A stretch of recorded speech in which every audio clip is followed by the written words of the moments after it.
আমি যদি কোন রকম এগুলা জানতাম তাহলে আমি এই কাজ কোনোদিন করতাম না স্যার। আসলে আমার বোঝারও কথা না, আমি একটু কম বুঝি তো। উম, না বুঝা আমি কি করতে কি করে ফেলাইছি, আসলে অনেক বড় একটা ভুল করে ফেলাইছি। আপনার এই ভাগানোটা ছিল আমার কাছে চ্যালেঞ্জের মতন। আমার মনে হইতেছিল যে আপনারা তাড়াইতে পারলে আমি বাঁচি, আর কিছু চাই নাই। কিন্তু বিষয়টা যে এত দূর গড়াইবো আমি না বুঝতে পারি নাই। এখন আমার নিজেরই অনেক খারাপ লাগতেছে। আপনি সবার সামনে সত্যটা বলে দিলে নিজেকে নির্দোষ বললেই পারতেন। লাভ হতো না।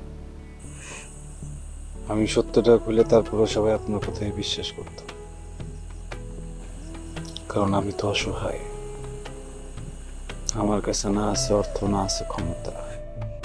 আমার কাছে যদি কালু মিয়ার মতো অর্থ থাকতো তাইলে কইতাম,